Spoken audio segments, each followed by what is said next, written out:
Kaixo, Andoni Mutiroa naiz eta aste honetan hemen Pasaiaren Zerbitzuan sormen tailerrak eskaintzen ari gara.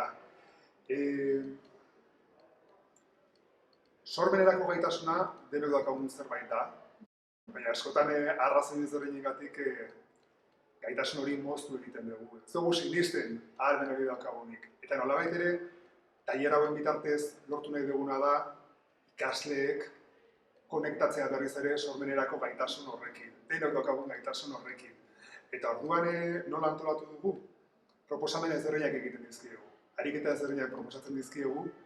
Asmoa da beraiei erramintak ematea, nolabait ere, sormenarekin berriz ere harremanetan jartzeko, beraien esperientzietan oinarrituta sortzen joateko, arlo ezberdinak landu ditugu horretarako, tailer honetan, nolabait tailerrari forma ematerakoan, antzerkia, dantza, mugimendua, hitza, idazketa hori guztia hartu dugu, ariketa ezberdinak proposatu dizkiegu, eta horretan ari gara, nolabait ere berriz ere konektatzen sormenerako gaitasunarekin.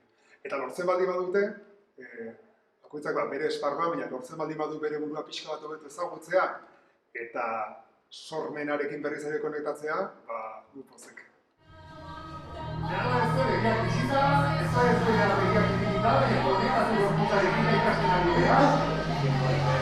Eta bere, esaldiak ikusi nahi ditu, bakoitzak zuena. Bale, nire zenean. Bere efektu zikiratuko, zuek egingo dezue. Bai, denbora guztian esaldia, baina modu ezberdinetan errepikatuta.